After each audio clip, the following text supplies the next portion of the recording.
Hey guys, what's up everyone? Welcome back to the channel. This is Shivam Dwivedi and you are watching ProTax अड्डा। दोस्तों आज के session में हम बात करने के लिए जा रहे हैं कि इनकम टैक्स जो लगाया जाता है आखिर वो क्यों लगाया जाता है। क्या कोई एक्ट के अंदर चार्जिंग सेक्शन दे रखा होता है जिसके थ्रू इनकम टैक्स लगाया जाता है। दोस्तों वैसे हमारी क्लास नंबर 2 है जिसमें हम पढ़ने वाले हैं कि क्या क्या टैक्स लगाए जाते हैं और ये क्यों लगाए जाते हैं और इनके लिए कौन सा चार्जिंग सेक्शन हम अपने पास यूज करते हैं। तो चलिए शुरू करते हैं। दोस्तों मेक श्योर आपने हमारी वीडियो लेक्चर सीरीज नंबर 1 देख ली होगी, उसके बाद ही आप 2 पर आए होंगे। ठीक है, तो चलिए देखिए क्या होता है। कोई भी एक्ट जो होता है, चाहे वो कोई चाहे पार्टनरशिप एक्ट हो, चाहे इनकम टैक्स एक्ट हो, चाहे सेल्स ऑफ गुड्स एक्ट हो, कहीं ना कहीं किसी ना किसी टैक्स वाले पॉइंट के अंदर ये पॉइंट लिखा जाता है कि उसका कोई ना कोई चार्जिंग सेक्शन होगा, क्योंकि चार्जिंग सेक्शन ही उसको ये पावर देता है कि तुम किसी के ऊपर टैक्स लगा सकते हो।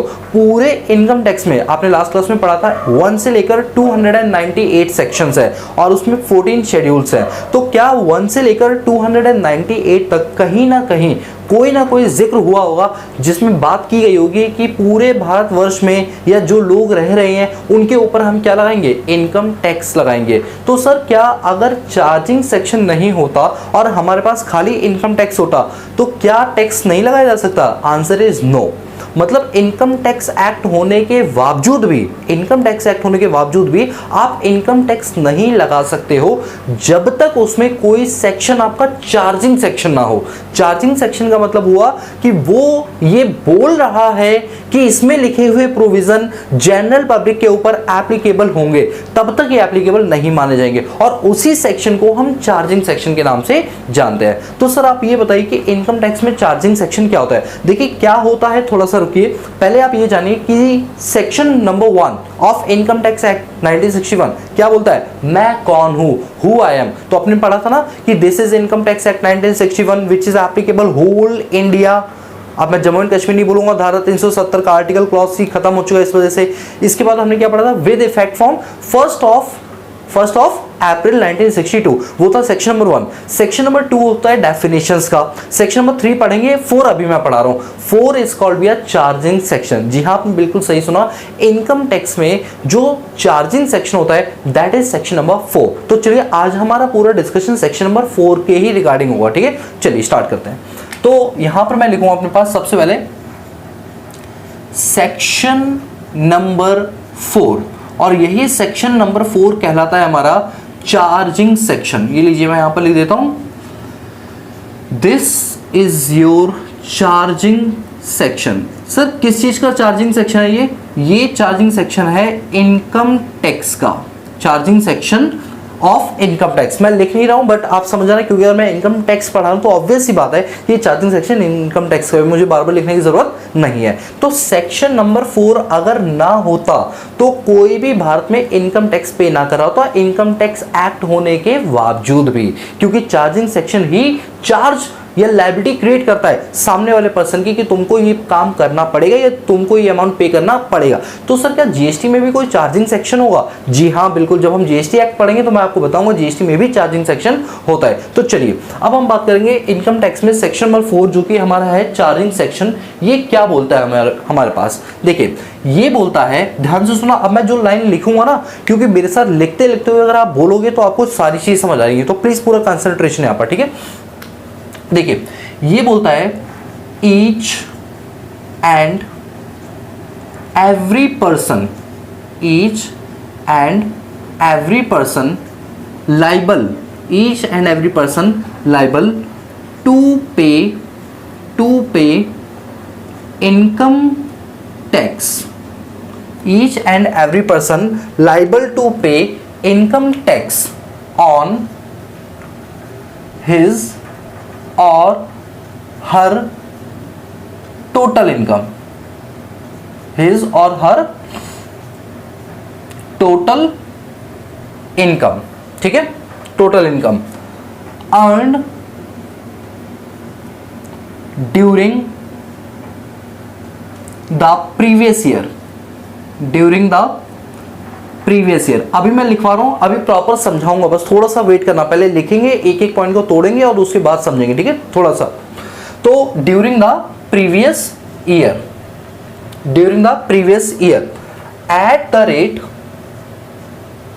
Eight the rate prescribed at the rate prescribed for the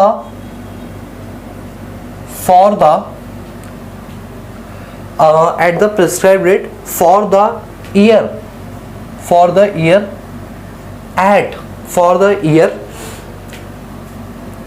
by the finance act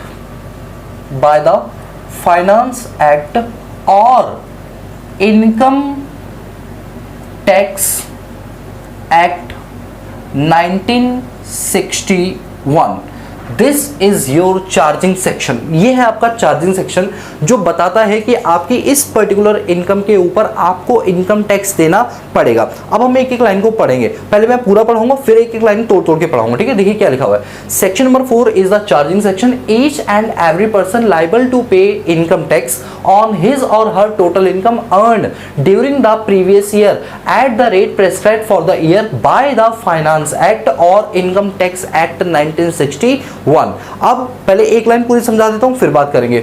हर प्रत्येक पर्सन को देना पड़ेगा इनकम टैक्स अपनी कमाई हुई इनकम पे जो उसने प्रीवियस ईयर में कमाई होगी। और किस रेट से देना होगा, जो बताया गया है। प्रेस्क्राइब का मतलब होता है बताया गया है, जो कि बताया गया है उस साल के फाइनेंस एक्ट के अंदर, जिस साल आप काम करेंगे उस साल के फाइनेंस एक्ट में, या फिर इनकम टैक्स एक्ट 1961 में वो रेट बताया गया हो, उस रेट से आपकी इनकम के ऊपर इनकम टैक्स चार्ज किया जाएगा। तो this is your charging section. और देखो मैं जितनी बार रीड करवाऊँ ना, आप उतनी बार रीड करोगे ना तो चीज़ ज़्यादा अच्छे से समझ पाओगे। देखो मैं एक बार फिर से रिपीट करूँगा, थोड़ा सा दिमाग खोलने की कोशिश करना। भाई ये लॉ है, ये बाकी थ्योरी के सब्जेक्ट की तरह नहीं, लॉ है तो लॉ को लॉ की तरीके से पढ़ना पड़ेगा, इसको थोड़ा टाइम देना पड़ेगा, बार बार एक ही पॉइंट को रिपीट करना पड़ेगा, तब आप लाइन की इंटरप्रिटेशन कर पाओगे। इंटरप्रिटेशन मतलब दैट करेक्ट मीनिंग क्या है उस चीज़ का, वो आप समझ पाओगे, ठीक है। एक बार फिर पढ़ना मेरे साथ। प्रत्येक इंसान को, प्रत्येक पर्सन को लाइबल देना पड़ेगा इनकम टैक्स अपनी कमाई हुई इनकम पे, और जो उसने कमाई है वो पिछले प्रीवियस ईयर में कमाई हो, ठीक है। और आप इनकम टैक्स किस रेट से लेंगे, वो रेट जो कि बताया गया है, प्रेस्क्राइब मतलब बताया गया है उस साल के फाइनेंस एक्ट के अंदर या फिर इनकम टैक्स एक्ट 1961 के अंदर। तो ये है आपका चार्जिंग सेक्शन, ठीक है। बोलो समझ आया ये चार्जिंग सेक्शन क्या था, जो हमें बताता है कि आपको अपनी कमाई हुई इनकम पर टैक्स देना पड़ेगा और किस रेट से देना पड़ेगा, जो फाइनेंस एक्ट में लिखा हुआ है या जो इनकम टैक्स एक्ट 1961 में लिखा हुआ है उसके हिसाब से आपको टैक्स देना पड़ेगा, ठीक है। ये हमें समझ आया। जानते हो इन चार लाइन के अंदर बहुत बड़े राज की बात छुपी हुई है। मतलब ऐसे समझो कि मेरे हाथों में इन 4 लाइनों से पूरा इनकम टैक्स एक्ट मुट्ठी में आ गया है, पूरा का पूरा। सर कैसे? देखिए यहां पर आपको सबसे पहले ये समझना है दैट हु इज पर्सन। अगर मैं सबसे इंपॉर्टेंट बात करूं ना तो हमको ये जानना जरूरी है कि पर्सन कौन होता है। सर ऑब्वियसली पता है पर्सन तो ह्यूमन बींग्स होते हैं। The answer is no. अगर गवर्नमेंट ने इसको डिफाइन ना किया होता तो हर इंसान ये बोल देता मैं इंसान नहीं हूं, मेरे मम्मी पापा तो बचपन से मुझे जानवर बोलते हुए आ रहे हैं, इसलिए मैं तो इनकम टैक्स नहीं दूंगा because I am not a person. भैया हमारे पेरेंट्स बोलते नहीं कि तू तो चल मतलब कुछ भी है, मतलब जानवर है तू तो हमारे लिए, तो हम तो इनकम टैक्स देने क्यों, हर इंसान बोलेगा मैं पर्सन हूँ। इसी वजह से गवर्नमेंट ने पर्सन को डिफाइन किया है और बहुत लंबा चौड़ा डिफाइन किया गया। अभी आज ही हम पढ़ेंगे वो क्या है, ठीक है। दूसरे हमको अगर इसमें डेफिनेशन निकालनी हो जो जिसके बारे में हमें डिटेल डिस्कशन करनी हो, दैट इज टोटल इनकम। हम पढ़ेंगे कि टोटल इनकम क्या होता है, डिटेल में पढ़ेंगे। मतलब ये मैं वो पॉइंट्स बता रहा हूँ जो हमें बहुत ही ज़्यादा डिटेल के अंदर और डिस्कशन उन पे दबा के करना पड़ेगा, उन पॉइंट्स की बात कर रहा हूँ, ठीक है। इसके बाद हमें अगला डिस्कशन करना पड़ेगा प्रीवियस, ये आप देख रहे हैं ना प्रीवियस ईयर। ये समझना पड़ेगा कि प्रीवियस ईयर क्या होता है। इसके बाद बस अगर हम देखें तो हमारे लिए सबसे ज़्यादा ज़रूरी यही था। बाकी रेट वगैरह तो हम बात करेंगे, चलो रेट को भी मैं कर देता हूँ। जो भी प्रेस्क्राइब रेट है, रेट भी मुझे आपको वैसे बताना ही है इनकम टैक्स में। मतलब इस 4 लाइन से 4 पॉइंट निकल के आए। क्या पर्सन क्या होता है पहले हमें ये जानना है, इसके बाद टोटल इनकम क्या होती है हमें ये भी जानना है, इसके बाद प्रीवियस ईयर क्या होता है हमको ये भी जानना है, और रेट जो डिफाइन किए गए उन रेट के बारे में भी जानना है। मतलब इस डेफिनेशन से 4 चीजें निकल कर आई हैं। अगर आपने तोड़ मरोड़ करके वो 4 चीजें सीख ली तो इनकम टैक्स खत्म हो जाएगा। इतना इजी इनकम टैक्स है। तो चलिए स्टार्ट करते हैं सबसे पहले पर्सन से, कि पर्सन को डिफाइन क्या किया गया है। देखिए हमेशा याद रखना, कोई भी आप एक्ट पढ़ रहे हो, चाहे वो कंपनी एक्ट हो, चाहे वो हमारा इनकम टैक्स एक्ट हो, चाहे वो जीएसटी एक्ट हो, कोई भी संसार में जो एक्ट दे रखे हैं उसमें सेक्शन 1 तो बताएगा मैं कौन हूं, और सेक्शन 2 उस एक्ट में यूज होने वाली डेफिनेशंस के बारे में बताएगा। सेक्शन 2 क्या बताएगा? डेफिनेशंस के बारे में। तो सर अगर इनकम टैक्स एक्ट में कोई भी चीज को डिफाइन किया गया होगा तो वो कहां? सेक्शन 2 में डिफाइन किया होगा। यस। तो सर डेफिनेशंस तो बहुत सारी होती हैं, तो सबको क्या 2 में ही डिफाइन किया हो? यस। बट सब सेक्शंस के अंदर 2 सबसेक्शन 1, 2 सबसेक्शन 2, 2 सबसेक्शन 3, 2 सबसेक्शन 4, इस तरीके से इन्होंने जितनी भी डेफिनेशंस है उनको क्लैरिफाई करने के लिए उन्होंने उन्हीं डेफिनेशंस को सेक्शन 2 में डिफाइन किया गया है। तो सर अगर हमें कोई भी डेफिनेशन अगर इनकम टैक्स के रिगार्डिंग जाननी होगी कि उस पॉइंट का मीनिंग क्या है, तो हम ऑक्सफोर्ड डिक्शनरी निकालें या इनकम टैक्स का सेक्शन 2 निकालें? आंसर इज इनकम टैक्स का सेक्शन नंबर 2 निकालिए, उसके अंदर उसको डिफाइन किया गया है, क्योंकि उसकी इंटरप्रिटेशन उसी तरीके से की जाएगी जिस तरह से लॉ ने उसको क्या किया हुआ है? डिफाइन किया हुआ है। तो हम पर्सन को डिफाइन करेंगे। तो सर हमको इतना तो समझ आ गया, आपने सेक्शन भले ना बताया बट हमको ये क्लियर हो गया कि पर्सन को डिफाइन सेक्शन 2 के अंदर किया गया हो, और सब सेक्शन आप हमें बता देना। बिल्कुल सही कहा आप लोगों ने। अगर आप कहीं फंस जाओ ना इंटरव्यू वगैरह में, आपसे वो सेक्शन पूछे किसी के डेफिनेशन का, तो सेक्शन 2 करके कर देना। इससे उसे लगे देखो इस बंदे को आधी चीज तो आती है, भले सब सेक्शन याद नहीं है कोई बात नहीं, बट सेक्शन 2 तो आता है इस बंदे को कि डेफिनेशन उसमें गिवन होती है। ठीक है, तो पर्सन को भी डिफाइन किया गया है। मैं आपकी जानकारी के लिए बता दूं, पर्सन को डिफाइन किया गया सेक्शन 2 सब सेक्शन 31 के अंदर। बताओ किसमें? सेक्शन 2 सब सेक्शन 31 के अंदर इसको डिफाइन किया गया है। ठीक है सर, ये सब सेक्शन 31 कैसे याद करें? देखो एक छोटी सी ट्रिक है, बस वो ट्रिक है, बाकी ऐसा कुछ नहीं। आपको लगता है याद हो गया क्लियर कट तो अच्छी बात है, नहीं हो पा रहा याद तो मैंने एक छोटी सी ट्रिक बनाई है। जैसे हमको तो पता ही है कि भाई सेक्शन 2 में डेफिनेशन होती है, सब सेक्शन में प्रॉब्लम आ रही है, और वो भी किसके? पर्सन के। तो पर्सन में पी ऐसे बनता है ना, तो ऐसे करो, ये जो डंडा है ना इसको आगे कर दो और इसको ऐसे कर दो, ये लो 231। फिर से बता रहा हूँ, जैसे ये पी है ना, तो इसको ऐसे करके 3 बन गया ये आपका, और जो 1 आपने हटाया ये आगे लगा दो, और सेक्शन 2 तो लगाइए, डेफिनेशन का है। तो इस तरह से आप याद कर सकते हो। ये निमोनिक छोटे छोटे हैं जो मैं आपको बता दूंगा, और आपको अच्छे लगे तो कर लेना, नहीं अच्छे लगे तो कोई बात नहीं, आप अपने हिसाब से कर लेना। ठीक है, तो इस तरीके से सेक्शन 2 सबसेक्शन 31 में पर्सन को डिफाइन किया गया। तो अब हम भी डिफाइन करेंगे सेक्शन 2 सबसेक्शन 31, जिसमें डिफाइन किया गया है दैट हु इज पर्सन, कि पर्सन कौन है। चलो भाई अब हम पर्सन को पढ़ते हैं। सर पर्सन तो बहुत सिंपल सा है, मैं और आप एक ह्यूमन बीइंग क्या होता है? पर्सन होता है। दोस्तों इतना आसान नहीं है, ये इनकम टैक्स है। इनकम टैक्स में इतनी आसानी से अगर बता देते ना तो बहुत बड़े बड़े लोग शातिर दिमाग के हैं, एडवोकेट, चार्टर्ड अकाउंटेंट्स, वो इस पॉइंट को इस तरीके से लेते कि इनकम टैक्स ही चोरी हो पाए, लेकिन सरकार ऐसा नहीं होने देगी। इसीलिए सरकार ने पर्सन को तरीके से डिफाइन किया, तरीके से। हाँ वो तरीका समझता है। पर्सन का मतलब 7 लोग, पर्सन का मतलब 7 लोग, पर्सन का मतलब बोलो कितने? सतरंगी, सतरंगी 7 लोग। ठीक है, 7 लोग में पहला इंसान कौन आता है? पहला इंसान आता है जिसको बोलते हैं इंडिविजुअल। ध्यान देना सभी लोग प्लीज, आप और मैं पर्सन नहीं है, आप और मैं तो इंडिविजुअल है। इंडिविजुअल कौन होता है? अरे आप और मैं। इसका मतलब सर आप ये बोलना चाहते हो कि इंडिविजुअल का मतलब होता है कोई भी नेचुरल बीइंग।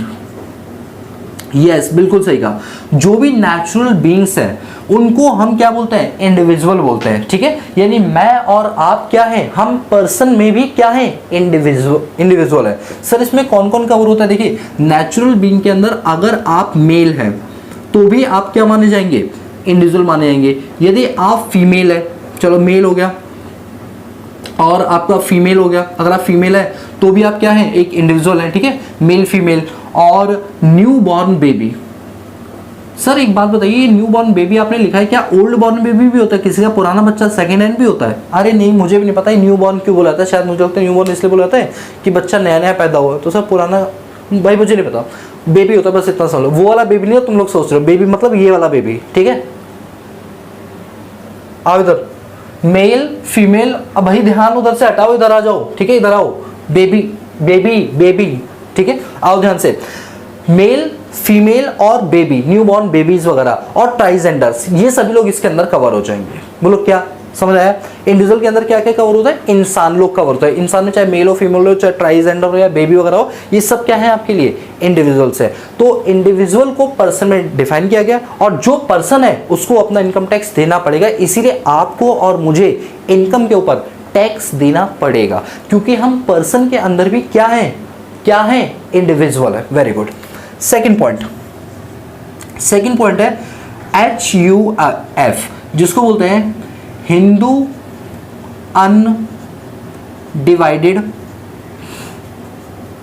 फैमिली। अच्छा सर, एक चीज ना डाउट में आ रही है। क्या डाउट में आ रही है बताओ? सर डाउट में यार आपने यहाँ पर ना बेबी लिखा है। सर बेबी कैसे इनकम कमा सकता है? बेबी कैसे इनकम टैक्स देगा? तो पहले तो मैं आपको ये बता दूं, यस बेबी भी कमा सकता है। सर कैसे? आपने कभी हगीज देखा है? मैमी पॉको पैंट्स देखा है? मैमी पॉको पैंट्स अच्छी नींद आए करके होता है ना एक मतलब उसके एडवर्टीजमेंट में आता है। तो आप देखना मैमी पॉको पैंट्स पे एक बड़ा प्यारा सा बच्चा होता है जो बना हुआ होता है। तो वो बच्चा किसी का बच्चा होगा ना, ऐसा तो नहीं चलते फिरते फोटो ले लियो भाई, हमने उनके पेरेंट्स को बोला होगा देखो तुम्हारा बच्चा बड़ा क्यूट है, ठीक है, मम्मी पे गया इसलिए बहुत क्यूट है, तो हम उसका पूरा फोटो शूट करना चाहते हैं और उससे वॉलपेपर्स बनवाएंगे, उसको एडवर्टीजमेंट वगैरह में लेकर आएंगे, उसको हगीज, मैमी पॉको पैंट्स या बेबी सॉफ्ट बेबी प्रोडक्ट्स के अंदर उसको लेकर आएंगे। कई सारी मूवीज के अंदर भी बेबीज का रोल होता है। तो बेबी भी इनकम कमाता है जिसके बिहाफ पे उनके पेरेंट्स को इनकम टैक्स देना पड़ता है, बट नाम बेबी का ही आता है। तो यस, एक न्यू बॉर्न बेबी भी इनकम कमा सकता है और वो पेरेंट्स के बिहाफ पे क्या पे करेगा? इनकम टैक्स पे करेगा। बोलो समझ आया? तो इंडिविजुअल वाली बात क्लियर होगी कि इंडिविजुअल कौन होता है। दूसरा आता है हिंदू अनडिवाइडेड फैमिली। ये क्या होती है? देखिए ये पहले के टाइम पर चलती थी, आजकल चलती है बट बहुत रेयर ऑफ द रेयर हो गई है। पहले क्या होता था ना कि फैमिली का मतलब 4 या 5 लोग नहीं होते थे।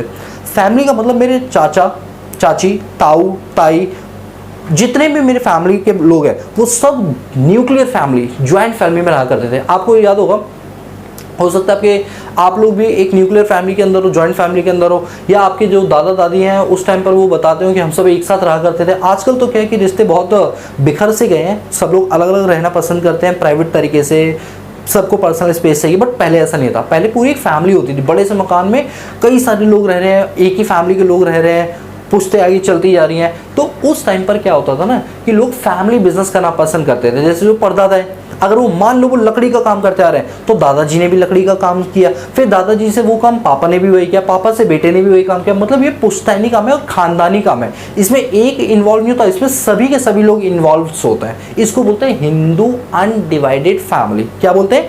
Hindu undivided family. इस फैमिली के अंदर ना बड़े से बड़ा बुजुर्ग और छोटे से छोटा बच्चा भी कहीं ना कहीं बिजनेस के अंदर अपना कंट्रीब्यूशन दे रहा है, फिर चाहे वो प्रोडक्ट को बना के हो या हेल्प करके हो, किसी भी तरीके से हो। ये एक तरह का फैमिली बिजनेस होता है। अब ऐसे फैमिली बिजनेस को उन्होंने कहीं अपना रजिस्टर्ड नहीं कराया होता, जैसे पार्टनरशिप फॉर्म होता है उसको कहीं रजिस्टर्ड कराया होता है, कंपनीज में हमने कंपनीज एक्ट में रजिस्टर्ड कराया होता है। ये लोग अपनी फैमिली को कहीं रजिस्टर्ड नहीं कराते, ये एक अनइनकॉर्पोरेटेड या अनऑथराइज इनकॉर्पोरेशन होता है, बट इसका कोई रजिस्ट्रेशन नहीं। बट हाँ, ये पीछे से चलता हुआ कॉन्सेप्ट है और आज भी कई सारी फैमिलीज अपने फैमिली बिजनेस को ही आगे कंटिन्यू करती है, बट उसका कहीं रजिस्ट्रेशन नहीं कराती, इसीलिए वो बन जाती है हिंदू अनडिवाइडेड फैमिली। देखिए हिंदू अनडिवाइडेड फैमिली में रिकॉग्निशन कौन कौन सी कास्ट को मिला है, कौन कौन से रिलीजियस को मिला हुआ है? तो हिंदूज को मिला हुआ है, सिख कम्युनिटी को मिला हुआ है, जैन कम्युनिटी को मिला हुआ है और बुद्धिस्ट कम्युनिटी को बनाया। Muslim community I don't know क्यों इसमें इंक्लूड नहीं किया गया, बट मुझे ऐसा लगता है शायद हिंदूज लॉ अलग है, सॉरी मुस्लिम लॉज अलग है, इसलिए शायद इनको अलग रखा गया। मुस्लिम है HUF कभी नहीं बना सकता। मुस्लिम को छोड़ के हिंदू हो गया, सिख हो गया, जैन हो गया, बुद्धिस्ट हो गया, ये लोग क्या कर सकते हैं? अपने पास हिंदू अनडिवाइडेड फैमिलीज को बना सकते हैं और क्रिश्चियंस भी नहीं बना सकते, ना मुस्लिम बना सकते हैं, इनको अलग कर दिया। तो इनकी फैमिली को ही हम रिकॉग्नाइज करेंगे हिंदू अनडिवाइडेड फैमिली। सर एक बात बताइए कि अगर कोई मुस्लिम फैमिली के अंदर ऐसा कॉन्सेप्ट पाया जा रहा है तो क्या हम उसे HUF नहीं बोलेंगे? नहीं, तब हम उनके जितने भी मेंबर्स उनको इंडिविजुअली ट्रीट करेंगे पर्सन। समझ रही बात? जितने भी लोग होंगे उनको इंडिविजुअल बेस पर क्या करेंगे? डिफाइन करेंगे, उन्हें HUF में लेकर नहीं आएंगे। तो हिंदू अनडिवाइडेड फैमिली समझ आया? अब देखो इस फैमिली में ना कई सारे लोग होते हैं, वाइफ होते हैं, बच्चे होते हैं, डॉटर्स होती है, सन होते हैं, मदर होती है, फादर होते हैं, ग्रैंडफादर होते हैं, ग्रैंड मदर्स होते हैं, आंटी होती है, अंकल्स होते हैं, ये सारे लोग होते हैं। तो जितने भी मेंबर्स होते हैं उनको को पार्टनर्स बोला जाता है। क्या बोला जाता है? बोलो को पार्टनर्स। और इनके अंदर एक इंसान ऐसा होता है जो डिसीजन मेकिंग लेता है, उसके ही कहने पर सारे काम किए जाते हैं। वो जो डिसीजन मेकर होता है या जो ऑथराइज पर्सन होता है उसको हम बोलते हैं कर्ता। क्या बोलते हैं, कर्ता, KARTA, ठीक है, क्या बोलते हैं इसको, कर्ता बोलते हैं। बोलो बात समझ आई। तो इसके जितने भी मेंबर्स होते हैं ना उनको क्या बोलते हैं, को पार्टनर्स बोलते हैं, और जो इनके मेंबर में जो डिसीजन मेकिंग अथॉरिटी जिसके पास होती है उसे क्या बोलते हैं, कर्ता बोलते हैं। अब क्या हुआ था सन 2006 के अंदर, 2006 से पहले ये होता था कि जो हिंदू अनडिवाइडेड फैमिली है इसमें जो हिस्सा है वो लड़कों को मिलता था। सुना होगा आप लोगों ने कि जो जमीन जायदाद है वो लड़कों को मिलेगी, बेटियों को नहीं मिलेगी। लेकिन 2006 की सुप्रीम कोर्ट की जजमेंट के बाद से जो लड़कियां हैं, डॉटर्स हैं, उनको भी अगर वो चाहें तो वो अपना हिस्सा मांग सकते हैं, उनको भी यहाँ पर एज अ बॉय ही ट्रीट किया गया है। बोलो बात समझ आई। तो हिंदू अनडिवाइडेड फैमिली क्या है, पर्सन है। तो कल को अगर पूरी फैमिली मिलकर भी कोई इनकम कमाएगी तो उसको भी इनकम टैक्स देना पड़ेगा, क्योंकि वो भी पर्सन में डिफाइन की गई है। जो लोग पर्सन है सिर्फ उनको ही इनकम टैक्स देना और किसी को नहीं देना। तो हिंदू अनडिवाइडेड फैमिली पर्सन है, तो जो भी मेरी फैमिली का, ज्वाइंट फैमिली का बिजनेस होगा उससे जो भी इनकम होगी उस पर उसको टैक्स देना पड़ेगा। बोलो इतनी बात आपको समझ आई है। अच्छा, हिंदू अनडिवाइडेड फैमिली के अंदर ना इसके दो पार्ट होते हैं। आपने सुना होगा मिताक्षरा और दया भाग। हिंदू अनडिवाइडेड फैमिली में मैं आपको बता दूं जो पार्टनर होते हैं उनको को पार्टनर्स बोला जाता है, ठीक है। और इसमें एक पार्टी कौन होती है, कर्ता। कर्ता वो होते हैं जो कर्ता धर्ता होता है, जिसके डिसीजन पे ही पूरी HUF को चलाया जा रहा है। अच्छा, हिंदू अनडिवाइडेड फैमिली को दो पार्ट के अंदर क्लासिफाई किया गया। दो पार्ट क्या है, एक है आपका दया भाग, दया भागा हिंदू अनडिवाइडेड फैमिली, और एक है मिताक्षरा, मिताक्षरा हिंदू अनडिवाइडेड फैमिली। ये क्या है, देखिए दया भाग आप ऐसे समझिए कि जब बच्चा पैदा होता है, जब बच्चा पैदा होता है तो आपने देखा होगा वो रोता है, वो किलकारियां मारता है। कभी आपने सोचा वो क्यों रो रहा है? पता है क्यों रो रहा है? मैं बताऊं आपको। वो इसलिए रो रहा है क्योंकि वो कह रहा है मैं पैदा हो गया, मुझे मेरे प्रॉपर्टी में हिस्सा दो। पापा को बोलो प्रॉपर्टी में हिस्सा दे मुझे। मम्मी बोले तेरे पापा के नाम तो अभी हुई नहीं, दादाजी ने की नहीं, और तू कह रहे मेरे नाम कर दो, जस्ट एन एग्जांपल, ठीक है। तो जब बच्चा नया नया पैदा होता है तो वो क्या करता है, रोता है, किलकारियां मारता है। क्यों? क्योंकि उसे प्रॉपर्टी में हिस्सा चाहिए। ऐसा HUF, सुनो सुनो प्लीज प्लीज प्लीज प्लीज ध्यान दो, एक ऐसी HUF जिसमें बच्चा रो रहा है अपनी प्रॉपर्टी को मांगने के लिए और उसे बाई बर्थ प्रॉपर्टी मिल जाती है, बाई बर्थ प्रॉपर्टी मिल जाती है, उसको बोलते हैं मिताक्षरा HUF। जब बच्चे को बाई बर्थ प्रॉपर्टी मिल जाए तो वो कहलाती है मिताक्षरा HUF। यानी इसके अंदर प्रॉपर्टी, राइट ऑफ प्रॉपर्टी, ठीक है, right to retain property, property को लेने का अधिकार कैन बी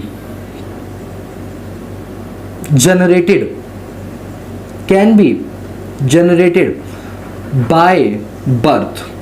अगर बच्चे के पैदा होते ही वो उस प्रॉपर्टी का हिस्सेदार बन जाता है तो ऐसी हिंदू अनडिवाइडेड फैमिली को मिताक्षरा HUF कहते हैं। और मिताक्षरा भी एक HUF है तो उसको भी अपना इनकम टैक्स देना पड़ेगा, क्योंकि वो भी क्या है, एक पर्सन है। सर ये भारत के किन राज्यों में पाई जाती है? देखिए भारत में जो 28 राज्य और 8 यूनियन टेरिटरीज है ये सब में पाई जाती है, सिर्फ 2 को छोड़ के।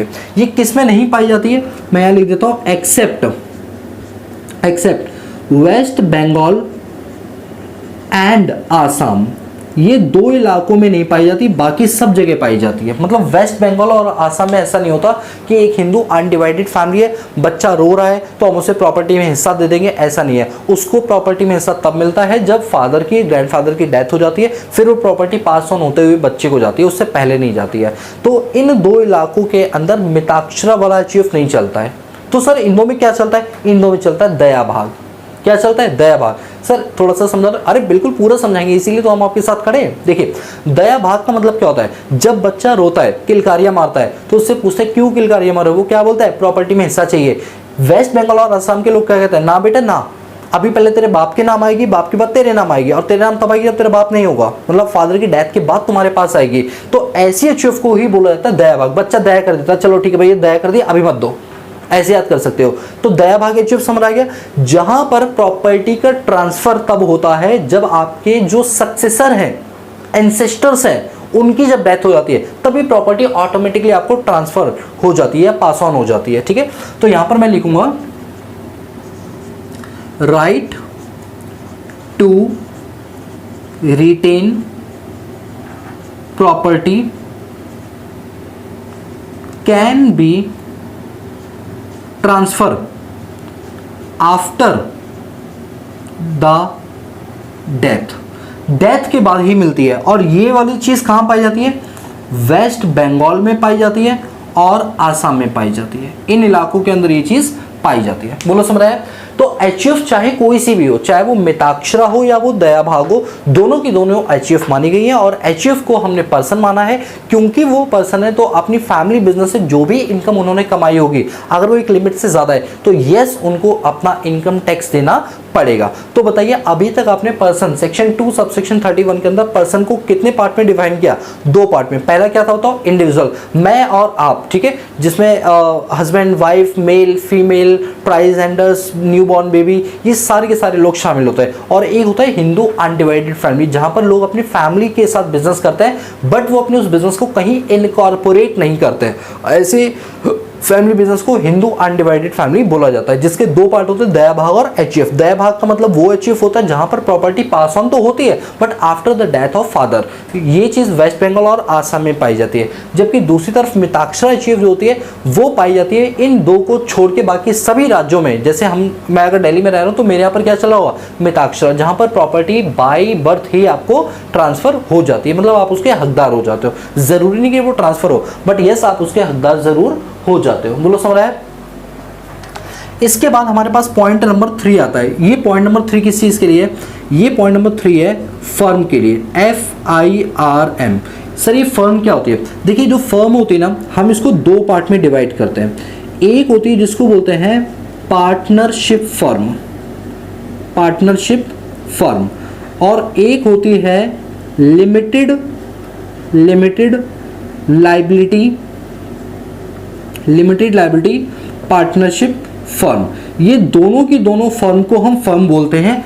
अब सर बताइए फर्म क्या होते हैं? देखिए फर्म का मतलब होता है जब 2 लोग मिलकर आपस में बिजनेस कर रहे होते हैं और एक दूसरे के साथ सहमति के साथ वो बिजनेस अपना कैरी ऑन करते हैं और एक कॉमन गोल को वो अचीव करते हैं, और जितना भी प्रॉफिट या लॉस होता है वो आपस में हिस्सेदारी के हिसाब से वो अपना डिवाइड कर लेते हैं। ऐसी संस्था को क्या बोला जाता है? फर्म बोला जाता है। देखिए फर्म को रजिस्टर्ड कराना जरूरी नहीं होता बट ऐसा होता है कि फ्यूचर में डिस्प्यूट हो जाते हैं तब प्रॉब्लम आती है, तो ऐसे में हमें अपनी फर्म को रजिस्टर्ड करा लेना चाहिए और एक नेसेसरी डॉक्यूमेंट भी बनवा लेना चाहिए जिसको हम पार्टनरशिप डीड के नाम से जानते हैं। बेसिकली पार्टनरशिप डीड क्या होता है? ये एक रिटन डॉक्यूमेंट फॉर्म होता है जिसमें पार्टनरशिप के रिगार्डिंग सारी की सारी इंफॉर्मेशन दे रखी होती है कि पार्टनर्स कौन कौन है, किसका प्रॉफिट शेयरिंग रेशियो कितना है, इंटरेस्ट ऑन कैपिटल कितना मिलेगा, इंटरेस्ट ऑन ड्रॉइंग कितना मिलेगा, इंटरेस्ट ऑन कितना चार्ज किया जाएगा, PSR profit sharing ratio capital ratio की इक्वल होगी या कोई रेशियो डिफाइन की जाएगी। ये सारी चीजें इसमें लिखी जाती है पार्टनरशिप डीड के अंदर।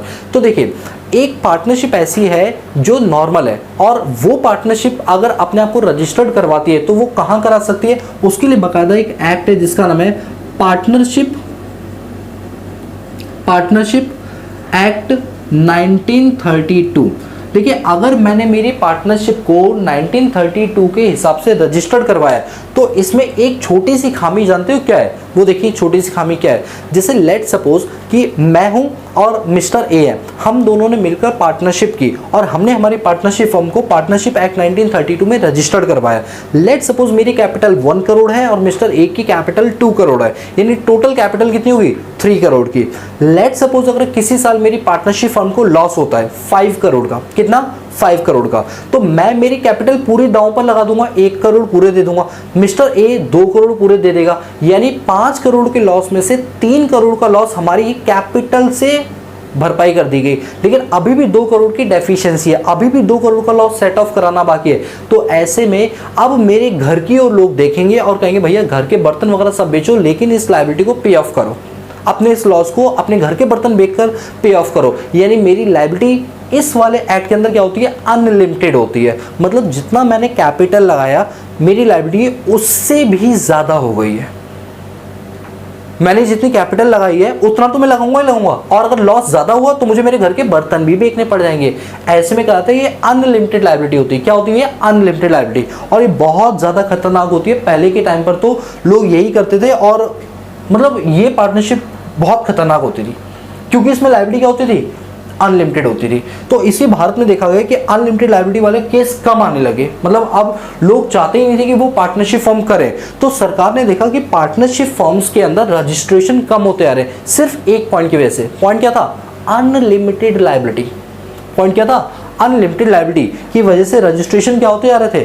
कम होते आ रहे थे। तो ऐसे में सरकार ने सोचा कि अब क्या ऐसा करें कि लोग पार्टनरशिप फॉर्म में ज़्यादा से ज़्यादा आए, क्योंकि पार्टनरशिप फॉर्म इस वाले में क्या हो रही थी, अनलिमिटेड लायबिलिटी की वजह से लोग इसमें जाना पसंद ही नहीं कर रहे थे, लोगों ने पार्टनरशिप करनी बंद कर दी। तो सरकार ने कहा भाई ये तो बड़ी दिक्कत वाली बात है, एक काम करते हैं, सन 2008 के अंदर एक कॉन्सेप्ट लाया गया, अनलिमिटेड लायबिलिटी को हटा के लिमिटेड कर देंगे। इसके अंदर एक चीज़ चेंज कर देंगे, जो अनलिमिटेड है ना उसको बना देंगे लिमिटेड। सर फ़ायदा ये कि जैसे मैं हूँ और मिस्टर ए है, मैंने 1 करोड़ कैपिटल लगाई, मिस्टर बी ने 2 करोड़ लगाई, हमारी पार्टनरशिप फर्म को 5 करोड़ का लॉस हुआ, तो उस लॉस की रिकवरी मैं मेरे 1 करोड़ से करूंगा, ये 2 करोड़ से करेगा, टोटल कितना हो गया? 3 करोड़ का लॉस एब्जॉर्ब हो गया। अनएब्जॉर्ब लॉस कितना बचा? 2 करोड़। अब इस 2 करोड़ के लिए भले मैं कितनी भी बड़ी कोठी में रह रहा हूँ, मेरी कोठी का एक ग्लास तक, एक चम्मच तक नहीं बेचा जाएगा। मैं साफ साफ बोल दूंगा भाई देखो, मेरी लायबिलिटी कंपनी की लायबिलिटी से अलग है, मेरी लायबिलिटी लिमिटेड है। कितनी लिमिटेड है? जितना मैं पैसा लगा रहा हूँ, मैं सिर्फ उतने के लिए लायबल हूँ। मैं कितने भी रईस घर में रह रहा हूँ, मैं उसके बर्तन नहीं बिकने दूंगा इसके लिए, यानी मेरी लायबिलिटी लिमिटेड हो गई है। मेरी लायबिलिटी क्या हो गई? लिमिटेड हो गई है। तो ऐसे में मुझे मेरी पार्टनरशिप फर्म को इसमें रजिस्टर नहीं कराना होगा, अब मुझे मेरी पार्टनरशिप फर्म को रजिस्टर करवाना पड़ेगा लिमिटेड लायबिलिटी पार्टनरशिप एक्ट 2008 के अंदर। अब मुझे मेरा रजिस्ट्रेशन इस वाले एक्ट के अंदर करवाना पड़ेगा, जिसमें मेरी लायबिलिटी हो जाएगी लिमिटेड, मतलब मेरी अनलिमिटेड लायबिलिटी हटकर क्या बन जाएगी? लिमिटेड बन जाएगी। मैं आपको बता दूं कि लिमिटेड लायबिलिटी यानी एलएलपी शॉर्ट में बोलते हैं, ये एक हाइब्रिड सिस्टम होता है, पार्टनरशिप फर्म का और कंपनी का, दोनों का हाइब्रिड सिस्टम होता है। ठीक है, आगे कभी हम पढ़ेंगे, बट अभी आप समझ जाना, चाहे आपकी पार्टनरशिप फर्म हो, चाहे लिमिटेड लायबिलिटी पार्टनरशिप फर्म हो, उसको क्या बोला जाता है? फर्म बोला जाता है। और फर्म भी क्या है? एक पर्सन है। तो क्योंकि वो एक पर्सन है, तो पर्सन को क्या देना पड़ेगा? इनकम टैक्स देना पड़ेगा। इसीलिए पार्टनरशिप फर्म जितना भी पैसा कमाएंगी, उस पार्टनरशिप फर्म को उसके ऊपर अपना इनकम टैक्स देना पड़ेगा। इनकम टैक्स देना पड़ेगा, क्योंकि वो एक पार्टनरशिप फर्म है, और पार्टनरशिप फर्म क्या है? हमारे एक पर्सन है। तो सर अब समझ आया कि गवर्नमेंट कितनी चालाक है, गवर्नमेंट ने हर एक चीज़ को कितने क्लैरिफाई, कितने ढंग से डिफाइन किया हुआ है। हम तो ऐसा समझ रहे थे कि हर पर्सन को देना पड़ेगा, पर्सन मतलब हम अपने आप को ही समझ रहे थे और कोई नहीं देगा, लेकिन नहीं, हम भी देंगे, एचयूएफ भी देगा और फर्म भी देगा, क्योंकि तीनों को क्या बोला गया है? पर्सन बोला गया है। क्या बोला गया? बोलो पर्सन। सर खत्म? अरे नहीं, मैंने क्या बोला था? पर्सन में क्या आती है? सतरंगी मतलब 7 लोग आते हैं, अभी कितने हुए? 3। चलो अब चौथा करते हैं। थक क्यों रहे भाई? हेलो, इधर थको नहीं। 4th पॉइंट पर आओ। 4th पॉइंट है आपका, जिसको हम बोलते हैं अपने पास कंपनी। क्या बोलते हैं? कंपनी।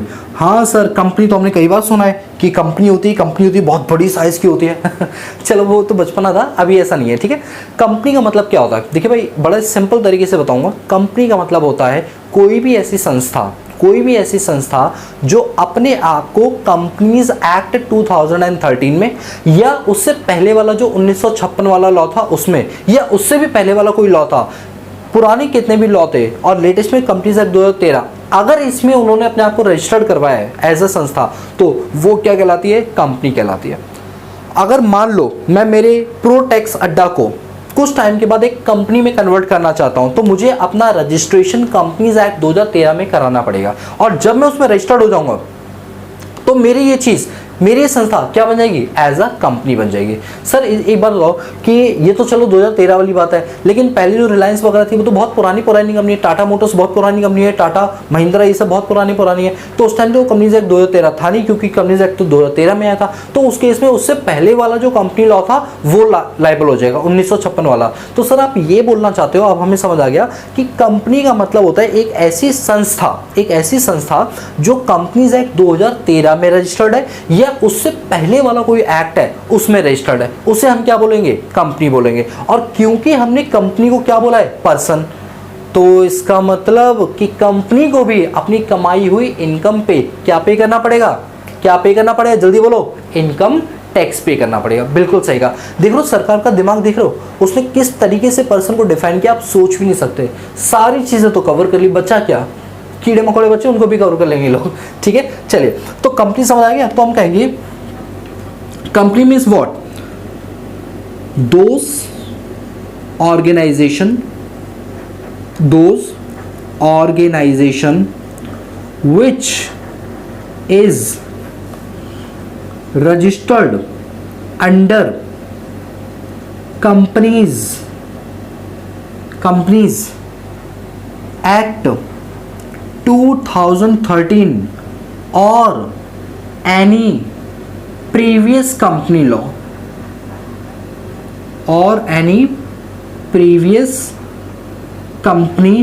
law नहीं, कंपनी एक्ट, इससे पहले का कोई अगर एक्ट है उसमें भी अगर रजिस्टर्ड है तो वो भी क्या मानी जाएगी, कंपनी ही मानी जाएगी, ठीक है।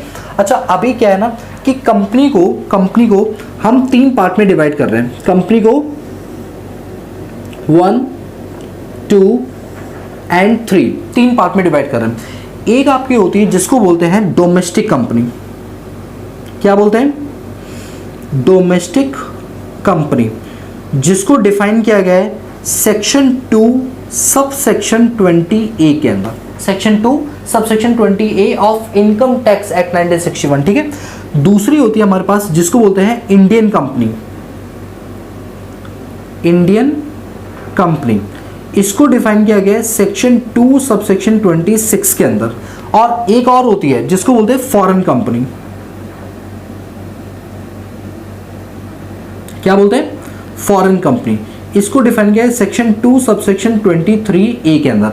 मैं आपको तीनों के बारे में बताता हूँ। ये तीनों की तीनों ही कंपनी मानी जाती है, चाहे आपकी कंपनी डोमेस्टिक कंपनी होकर इनकम कमाए, चाहे आपकी कंपनी इंडियन कंपनी होकर पैसा कमाए या फॉरेन कंपनी होकर पैसा कमाए, तीनों को इनकम टैक्स में टैक्स देना पड़ेगा, क्योंकि तीनों को हमने कंपनी माना है। और कंपनी क्या है, एक पर्सन है, और जो पर्सन है वो सेक्शन 4 के अकॉर्डिंग उसको टैक्स देना पड़ेगा। चलिए सर, आप डिफाइन करो क्या होता है।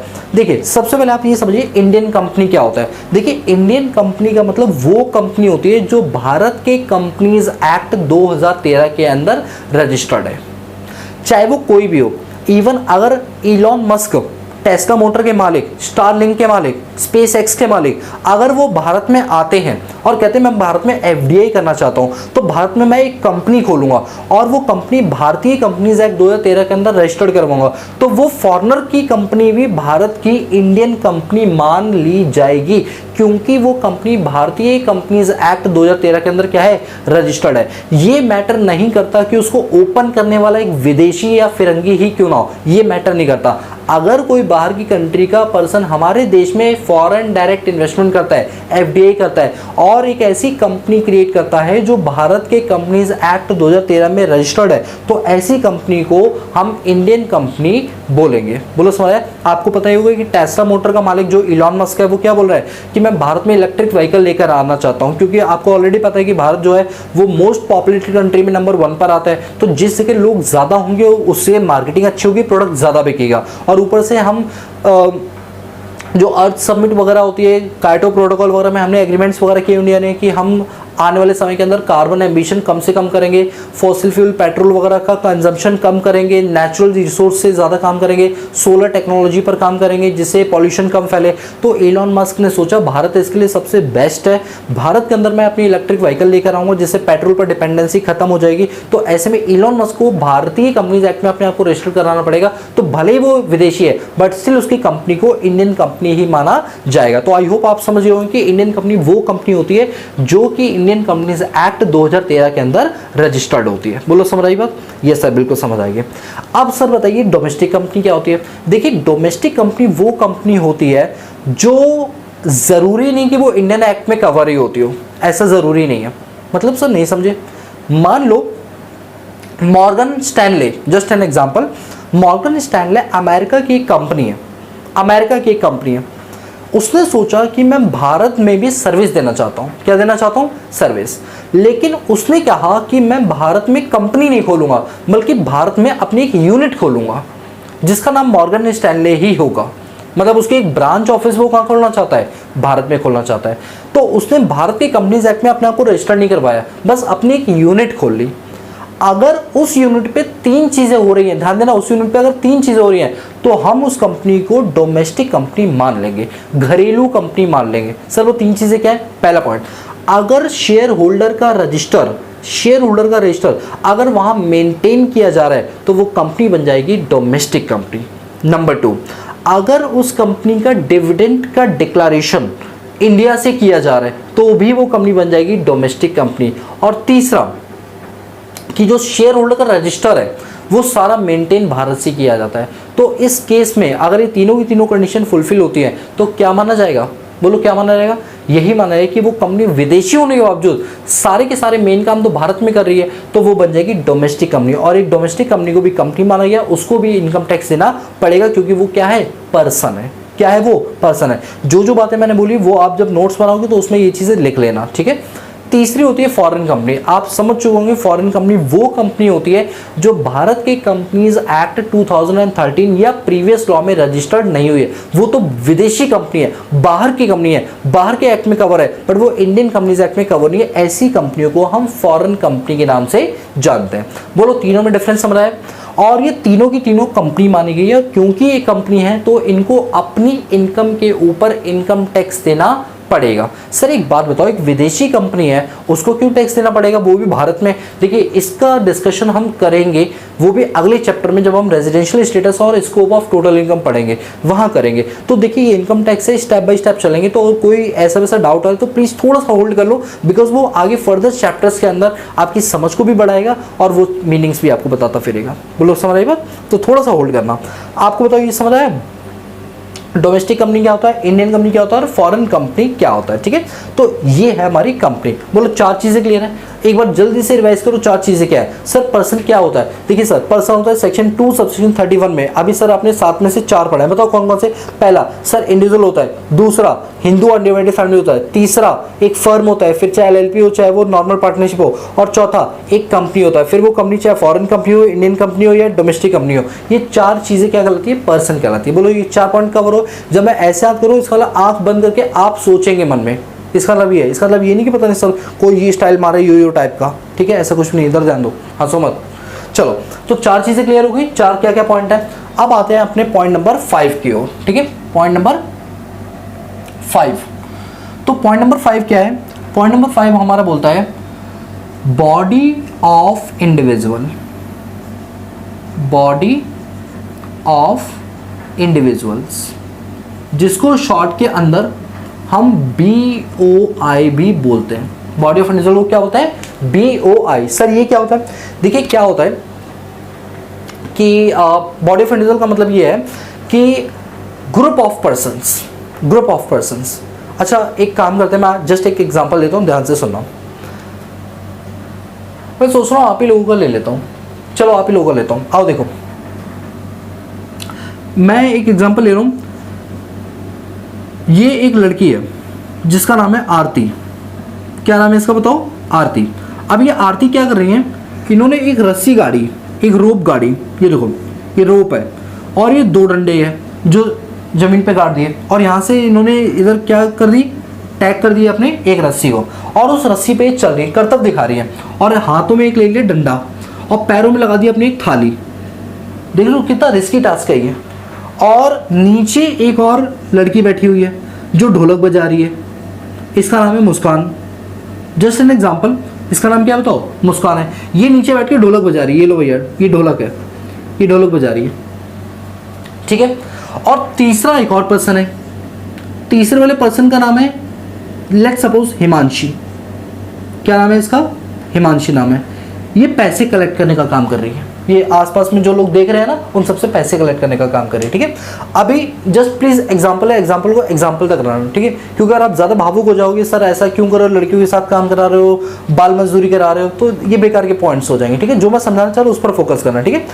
ये जो लोग अपना कर्तव्य दिखा रहे हैं ये इनका अपना पर्सनल टैलेंट है और एक इंसान के काम करने से काम नहीं बनेगा, इनको हमेशा ग्रुप में काम करना पड़ता है, ये हमेशा ग्रुप में अपनी अर्निंग्स को करते हैं। तो अगर कोई इंडिविजुअल, ये तीनों अपने अपने लेवल पे क्या है? एक इंडिविजुअल है, एक इंसान है, लेकिन ये साथ में मिलकर काम कर रहे हैं। तो सर अगर साथ में मिलकर काम कर रहे हैं तो ये HUF नहीं हो गया? फिर वही बात, क्या जरूरी है ये तीनों एक ही फैमिली के हो सकते हैं, अलग अलग फैमिली को, लेकिन ये काम एक साथ करते हो तो सर ये तो फॉर्म हुआ। अरे क्या इन्होंने अपने आप को पार्टनरशिप में रजिस्टर करा है? नहीं नहीं सर। क्या ये सर कंपनी है? नहीं नहीं सर। तो ये क्या है? This is what? This is called body of individuals. ये पूरी एक ग्रुप है, this is called body of individual. आप देख पा रहे हैं सरकार ने एक एक पॉइंट को कितने खूबसूरती से तराशा है, किसी को नहीं छोड़ा इन्होंने, किसी को नहीं छोड़ा। तो सर एक बात बताओ, इनकी तो इनकम ज़्यादा होती नहीं, अगर मान लो होती है तो टैक्स का तो प्रोविजन बनाना पड़ेगा ना, और उसको क्या बोला गया, बॉडी ऑफ इंडिविजुअल्स। तो क्या हम बोल सकते हैं, body of individual is just like a group of certain peoples, group of certain peoples. Yes sir, और अच्छे एग्जांपल दोगे? यस बिल्कुल देंगे। मान लो मैं शादी पार्टियों में गाना गाने का काम करता हूँ, मेरे पास पूरी मेरी एक टीम है, ठीक है, जिसमें जस्ट फॉर एग्जांपल की संजना जो है वो ढोलक बजाती है, कीर्ति है वो गिटार बजाती है, राधा है वो साथ में नाच रही हैं, रुबीना है वो साथ में पियानो बजा रही हैं, शुभम है वो नागिन डांस कर रहा है, और मैं यहाँ पर गाना गा रहा हूँ। ये हमारी पूरी टीम है। जब भी शादी पार्टी होती है लोग हमको बुलाते हैं, क्योंकि हमारी टीम बहुत फनी एक्टिविटीज़ करती है, गाना बहुत अच्छा गाती है, तो वहाँ के बाराती और धनाती आए हैं उनको मैं एंटरटेन करेंगे। हमें इसका ठेका हर जगह से मिलता रहता है, बट हमने अपने आप को कहीं रजिस्टर्ड नहीं कराया। हम कोई कंपनी नहीं है, हम कोई पार्टनरशिप फर्म नहीं है, हम कोई कुछ नहीं है, बल्कि हम क्या है, ग्रुप ऑफ पर्सन है। हम साथ में मिलकर काम करते हैं और जो अर्निंग होता है उसको अपने अपने शेयर के अंदर अकॉर्डिंगली बांट देते हैं। तो ऐसे में हमारे उस ग्रुप को नाम दिया जाएगा बॉडी ऑफ इंडिविजुअल, और उसको भी टैक्स देना पड़ेगा, क्योंकि बॉडी ऑफ इंडिविजुअल भी क्या है बताओ, पर्सन है। एज पर सेक्शन 2 सबसेक्शन 31 उसको भी क्या बोला गया, पर्सन बोला गया। तो सर फिर तो सरकार ने किसी को नहीं छोड़ा सच में, तो और मैं क्या कह रहा था, सरकार ने किसी को भी नहीं छोड़ा। ठीक है, अब चलिए आगे बात करते हैं। Point number 6, that is association of person. Association of person, जिसको बोलते हैं AOP, एसोसिएशन ऑफ पर्सन। अब ये क्या होता है सर, ये बताइए। देखिए क्या होता है, मैं एक एग्जांपल ले रहा हूँ, जस्ट एक एग्जांपल है ताकि मैं आपको अच्छे से समझा पाऊँ। सपना चौधरी का नाम सुना है आप लोगों ने? यस सर, सपना चौधरी का नाम सुना है। दिल्ली में तो RTV बसों में उसी के गाने चलते हैं, हरियाणा में बहुत दबा के चलते हैं, बहुत जगह पर इनके गाने चलते हैं। ठीक है, जस्ट एग्जांपल।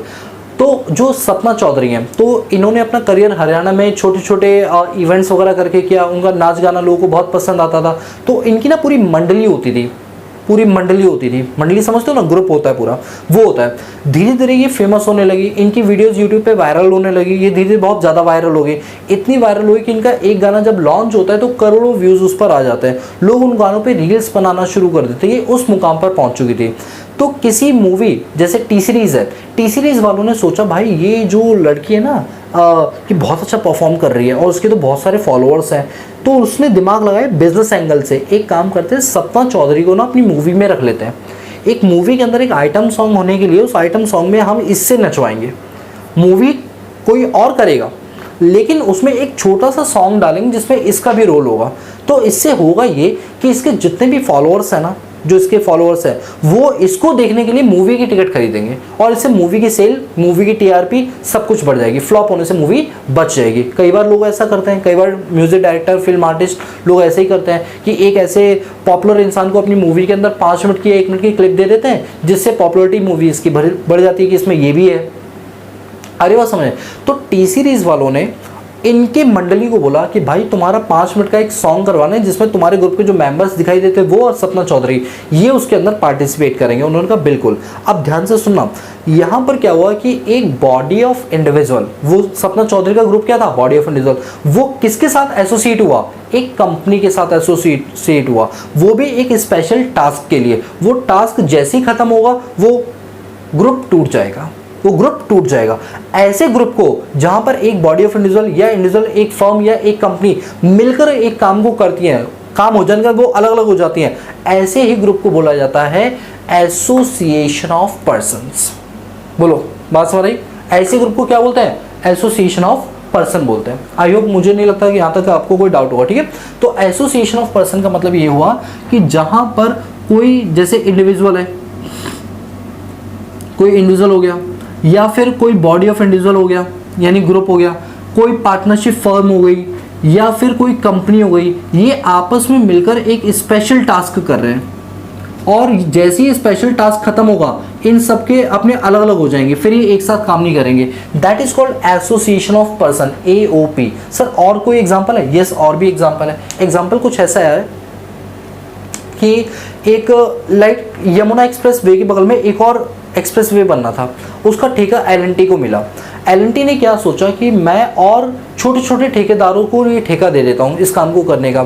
तो एक बड़ी कंपनी को ठेका मिला। अब बड़ी कंपनी ने क्या किया, एक छोटी फर्म के साथ एसोसिएट हो गई कि इस पूरे एक्सप्रेसवे को बनाने के लिए जितना भी सीमेंट, रोड़ी, पत्थर, बजरी जो भी चाहिए वो तुम सप्लाई करते रहना, और मेरी और तुम्हारी पार्टनरशिप एक स्पेशल टास्क तक के लिए, जिस दिन ये बन के खत्म हो जाएगी मेरी और तुम्हारी पार्टनरशिप टूट जाएगी, बट हम कोई पार्टनरशिप फर्म में अपने आप को रजिस्टर नहीं कराएंगे। तो ऐसे में एक कंपनी और एक फर्म दोनों आपस में मिल गई एक स्पेशल टास्क के लिए। वो उस टाइम जो भी अपनी इनकम कमाएंगे उस पर टैक्स देना पड़ेगा as a association of person. Company या फर्म बन के नहीं देंगे, वो क्या बन के देंगे, एसोसिएशन ऑफ पर्सन बन के अपने इनकम टैक्स को पे करेंगे। बोलो समझ आएगी बात? आई होप इतने से आपको क्लियर हो गया होगा। ठीक है, चलिए अब इसके बाद अब बचा हमारा लास्ट पॉइंट। अच्छा सॉरी, ये ना 5th पॉइंट ही है।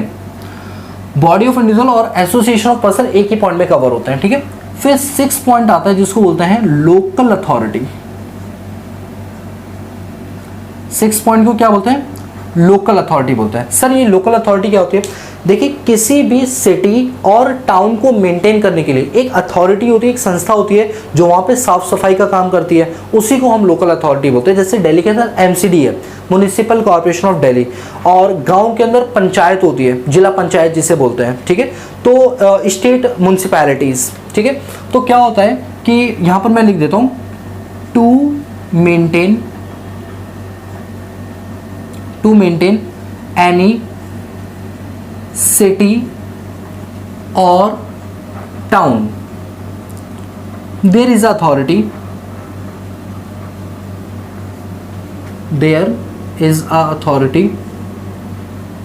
which is called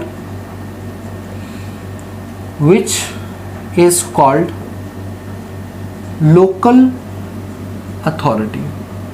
हम उसी को क्या बोलते हैं बताओ, लोकल अथॉरिटी बोलते हैं। जैसे एग्जाम्पल के तौर पे municipal corporation of Delhi, north Delhi municipal corporation, south Delhi municipal corporation, ये कहलाती है हमारी लोकल अथॉरिटीज। आपने वो गाना सुना है, गाड़ी वाला आया घर से कचरा निकाल, देख देख देख कूड़ा यहाँ वहाँ न फेंक, देख देख देख कूड़ा यहाँ वहाँ न फेंक, एक बार फिर से आया घर पे तेरे यार, गाड़ी वाला आए घर से कचरा निकाल। ठीक है, आई डोंट नो मैं सही हूँ गलत हूँ, बट ये गाना हमारे यहाँ बहुत चलता है। एमसीडी वाले की गाड़ी आती है ना, कूड़ा गाड़ी, तो ये गाना चलता है बहुत ज़्यादा। ठीक है, बड़ा पॉपुलर है। तो यही जो अथॉरिटीज़ होती है ना, जो गली मोहल्लों में कूड़ा उठाने का काम करती हैं, इन्हें बोलते हैं लोकल अथॉरिटीज़। और अगर कल को लोकल अथॉरिटी कोई इनकम कमाएगी, अब लोकल अथॉरिटी कोई इंडिविजुअल तो है नहीं, लोकल अथॉरिटी कोई एचयूएफ फैमिली बिजनेस तो है नहीं, लोकल अथॉरिटी कोई पार्टनरशिप फर्म तो है नहीं कि भैया तू भी कूड़ा और मैं भी पार्टनरशिप करता है, ऐसा तो होता नहीं। कोई कंपनी भी नहीं होती है, कोई ऐसा भी नहीं कि ग्रुप ऑफ पर्सन होता हो या एक रजिस्टर्ड पार्टी के साथ जुड़े एसोसिएशन ऑफ पर्सन। ये क्या कहलाती है, लोकल अथॉरिटीज़ कहलाती है। तो अगर फ्यूचर में कल को लोकल अथॉरिटीज़ कोई इनकम कमाएंगी तो उस पर इनको अपना टैक्स देना पड़ेगा। सर हमें ना, चलो ठीक है लोकल अथॉरिटी तो समझ आ गई, लेकिन सर एक पॉइंट नहीं समझ आया। क्या नहीं आया बताओ? सर हमको ये नहीं समझ आया कि लोकल अथॉरिटीज़ अपनी इनकम को कैसे कमाती होंगी, ये नहीं क्लियर हो पा रहा। हाँ बात तो बिल्कुल सही कह रहे हो। अच्छा तुम लोग सोच सकते हो लोकल अथॉरिटी अपने पास इनकम कहाँ से कमाती होंगी? देखा जाए लोकल अथॉरिटी तो हमारे लिए फ्री में काम करती है। कूड़ा गाड़ी गली में आती है, हम उसमें कूड़ा डालते हैं, वो लेकर जाते हैं, हमसे कभी पैसे नहीं लेते। नहीं सर दिवाली पे हमसे पैसे मांगते हैं। अरे भाई वो तो ड्राइवर लोग मांग लेते हैं ना, थोड़ा हफ्ता टाइप का, लेकिन वो वैसा तो नहीं है ना। तो क्या होता होगा, एमसीडी को इनकम कहाँ से होती होगी? आप ये बताइए, आपके मोहल्ले में क्या कोई बारात घर है एमसीडी का? या लोकल अथॉरिटी के बारात घर होते हैं ना, उनमें जब शादियाँ या मैरिज कोई फंक्शन होता है तो उसके लिए हमें फीस स्लिप कटवानी पड़ती है। वो फीस स्लिप का हम उन्हें क्या पे करते हैं, अमाउंट पे करते हैं। तो वही अमाउंट उनके लिए क्या हो जाती है, सोर्स ऑफ इनकम हो जाती है। और उसी इनकम पे उनको क्या देना पड़ जाता है, अपना इनकम टैक्स देना पड़ जाता है। इवन लोकल अथॉरिटीज़ के पास अपने पार्किंग एरियाज़ होते हैं, जिसको वो मॉल वालों को या किसी कंपनी को या किसी को पार्किंग लॉट के तौर पे देते कि आप इस बड़ी सी लैंड पे अपनी पार्किंग खोल लो, हमें महीने का रेंट देते रहना। तो इस तरीके से भी लोकल अथॉरिटीज़ को इनकम होती रहती है। और लोकल अथॉरिटीज़ को जो इनकम होती है उस पर उन्हें इनकम टैक्स देना पड़ता है, क्योंकि लोकल अथॉरिटी भी क्या मानी गई है, पर्सन मानी गई है, इसलिए उनको भी अपना इनकम टैक्स पे करना पड़ता है। बोलो इतनी बात क्लियर है? अरे बोलो क्लियर है ना? यस सर बिल्कुल क्लियर है। चलिए लोकल अथॉरिटीज़ के बाद 7th आता है जिसको बोलते हैं artificial juridical person. Artificial juridical person जिसको शॉर्ट में एजेपी बोलते हैं। एजेपी, बीजेपी नहीं, क्या बोलते हैं, एजेपी। बोले तो association of artificial judicial person. ये क्या होती है सर? देखिए होता ये है कि देखिए कोई भी ऐसी संस्था जिसके लिए सरकार के द्वारा पार्लियामेंट में स्पेशल एक्ट बनाया गया, ऐसी संस्था अगर कोई इनकम कमाएगी तो ऐसी संस्था को ही हम आर्टिफिशियल जुडिशियल पर्सन कहते हैं। सर एग्जांपल दो, जैसे सुनिए, आपने देखा होगा कि एक यूनिवर्सिटी ऑफ ग्रांट कमीशन है, यूजीसी जिसे बोलते हैं, यूनिवर्सिटी ऑफ ग्रांट कमीशन, ठीक है, इसको सरकार के द्वारा बनाया गया, वो भी स्पेशल एक्ट के द्वारा। तो ये हमारी आर्टिफिशियल जुडिशियल पर्सन कहलाती है। आपने देखा है कि दिल्ली यूनिवर्सिटी, दिल्ली विश्वविद्यालय, जो दिल्ली यूनिवर्सिटी है, इसके लिए बकायदा एक एक्ट बनाया गया। डीयू कोई इंडिविजुअल नहीं है, डीयू कोई family business, Hindu undivided family नहीं है, डीयू कोई पार्टनरशिप फॉर्म नहीं है, डीयू कोई कंपनी नहीं है, डीयू कोई बीओआई या एओपी लोकल अथॉरिटी नहीं है। डीयू का बकायदा एक सेपरेट एक्ट बना, यूनिवर्सिटीज के लिए सेपरेट एक्ट बनाए जाते हैं। तो वो यूनिवर्सिटी जब स्टूडेंट्स वगैरह से किसी भी तरह की फीस लेती है तो उस पर उनको अपना इनकम टैक्स देना पड़ता है। और किस हेड में देना पड़ता है? आर्टिफिशियल जुडिशियल पर्सन के हेड में देना पड़ता है। बोलो क्लियर हुआ? आर्टिफिशियल जुडिशियल पर्सन कौन होता है? एक ऐसी संस्था जिसको सरकार के किसी स्पेशल एक्ट के थ्रू बनाया गया है, उसे बोलते हैं आर्टिफिशियल जुडिशियल पर्सन। सर और बताइए, और एग्जाम्पल के तौर पे आपका इंस्टीट्यूट ऑफ चार्टर्ड अकाउंटेंट्स, जिसको शॉर्ट में क्या बोलते हैं? ICAI। इसके लिए बकायदा एक एक्ट बना है, ICAI एक्ट 1958, उसके थ्रू इसको बनाया गया। तो ये जब अपने मेंबर से जो सीए बन जाते हैं, उनसे जब मेंबरशिप फीस लेती है, स्टूडेंट से एग्जामिनेशन फीस लेती है, रजिस्ट्रेशन फीस लेती है, उसमें जो भी इनकी कमाई होती है उस पर इनको अपना इनकम टैक्स देना पड़ता है। और ये इनकम टैक्स किसमें देते हैं? आर्टिफिशियल जुडिशियल पर्सन के पॉइंट ऑफ व्यू से देते हैं, ठीक है। और भी मैं आपके एग्जाम्पल लेता हूँ, like bar council of India, ठीक है। तो ये बार काउंसिल ऑफ इंडिया हो गया। इसी तरह मेडिकल काउंसिल ऑफ इंडिया हो गया, जो डॉक्टर बनाने के काम करते हैं, ये एडवोकेट्स वगैरह बनाने का काम करता है, BCI। तो ये जो संस्था है अपने मेंबर से, स्टूडेंट से जो फीस लेते हैं, इनको अगर कोई इनकम होती है तो इसी को क्या बोला जाता है? आर्टिफिशियल जुडिशियल पर्सन बोला जाता है। और सर एग्जाम्पल दे दो। यस बिल्कुल, मैं एग्जाम्पल दे सकता हूँ आपको। और भी मेडिकल काउंसिल ऑफ इंडिया हो गया। इसी तरह से आपका शिरडी बाई बाबा ट्रस्ट, ये शिरडी ट्रस्ट एक ट्रस्ट एक्ट के अंदर अपने आप को कवर करता है, तो उसके लिए स्पेशल एक्ट है। तो ये आर्टिफिशियल जुडिशियल पर्सन हो गया। आपके टेम्पल्स हो गए, आपके मॉस्क हो गए, आपके चर्च हो गए, आपके गुरुद्वारा हो गए, ठीक है। ये जितनी भी रिलीजियस एक्टिविटीज जहां पर हो रही हैं, ये सारी संस्थाएं जो हैं, ये सब कहीं ना कहीं किसी ना किसी एक्ट के अंदर कवर होते हैं और इनको आर्टिफिशियल जुडिशियल पर्सन कहता है। एक मिनट सर, एक मिनट। इसका मतलब आप ये कहना चाहते हो कि मंदिर मस्जिद वगैरह को भी, या गिरजाघर हो गए, चर्च हो गए, गुरुद्वारे, इन सबको अपनी कमाई हुई इनकम पे टैक्स देना पड़ता है? यस, बोलो यस, देना पड़ता है। हमें तो लगता था सर ये नहीं देती है।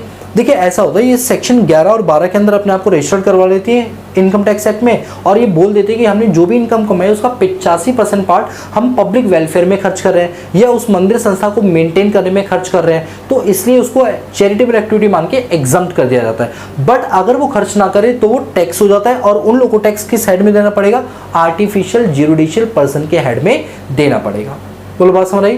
तो अगर किसी भी, अब एक और एग्जांपल मैं ले लेता हूं, चलो DMRC बोले तो Delhi metro rail corporation, DMRC। तो जो DMRC है ना, ये भी एक संस्था है जो एक एक्ट के थ्रू बनाई गई है। बोलो बात समझ आई है? तो अब आप समझ गए होंगे कि कि पर्सन को हमने इतने पार्ट में डिफाइन किया। तो बताओ पर्सन में क्या क्या आ गया आपका, एक इंडिविजुअल आ गया, एक एचयूएफ आ गया, एक फर्म आ गया, एक कंपनी आ गया, एओपी बीओआई आ गया, इसके बाद लोकल अथॉरिटी आ गया और आर्टिफिशियल जुडिशियल पर्सन आ गया। इन 7 लोगों को मिला के क्या बोला जाता है, पर्सन बोला जाता है। अब तुम कोई भी एग्जांपल दे दो और मुझे बता दो जो साथ में कवर ना हो, कोई भी एग्जांपल तुम्हें लगता तो कमेंट कर दो, मैं बता दूंगा इन 7 में से कहीं ना कहीं कोई ना कोई चीजें वो कवर हो रही होंगी। मतलब गवर्नमेंट ने पर्सन को इतना कॉम्प्रिहेंसिव वे में डिफाइन किया है जितना आप सोच नहीं सकते हो। हर चीज उन्होंने कवर कर दिया है और हर वो इंसान जो कि पर्सन है उसको अपनी इनकम पर क्या देना पड़ेगा, इनकम टैक्स देना पड़ेगा। अपनी कमाई हुई इनकम पे क्या देना पड़ेगा, टैक्स देना पड़ेगा। तो आज की क्लास में हमने सीखा कि पर्सन क्या होता है, बोलो यहाँ। तो यहां पर हमारा ये वाला टॉपिक कंप्लीट होता है। क्लियर है सारी चीजें। चलिए अब आज की क्लास में हमने जो भी पढ़ा एक बार उसको क्विकली रिवाइज करते हैं, सो दैट वो चीज़ हमारी माइंड में क्या रहेंगी, स्टोर रहेंगी। ठीक है, देखिए आज की क्लास में हमने ये पढ़ा कि चार्जिंग सेक्शन क्या होता है। सर चार्जिंग सेक्शन होता क्या है, चार्जिंग सेक्शन का मतलब होता है एक ऐसा सेक्शन जो ये बताता है कि आपके ऊपर चार्ज डालता है कि आपको ये काम करना ही पड़ेगा। हम उसे क्या बोलते हैं, चार्जिंग सेक्शन बोलते हैं। इनकम टैक्स में चार्जिंग सेक्शन नंबर क्या हमारा 4 है। क्या बोलते हैं, each and every person liable to pay income tax on his or her total income earned during the previous year at the rate prescribed for the year by the Finance Act और Income Tax Act 1961। ये बताता है कि हर और प्रत्येक इंसान को income tax देना पड़ेगा अपनी कमाई हुई टोटल इनकम पर। जिस साल उसने कमाई की है उस साल उस रेट से जो डिफाइन किया गया है, जो बताया गया है फाइनेंस एक्ट के अंदर और इनकम टैक्स एक्ट 1961 के अंदर बताए हुए रेट के हिसाब से हमें इनकम टैक्स देना पड़ेगा। So this is your charging section, that's the main reason that each and every person are liable to pay tax to the government. So this is called be a charging section.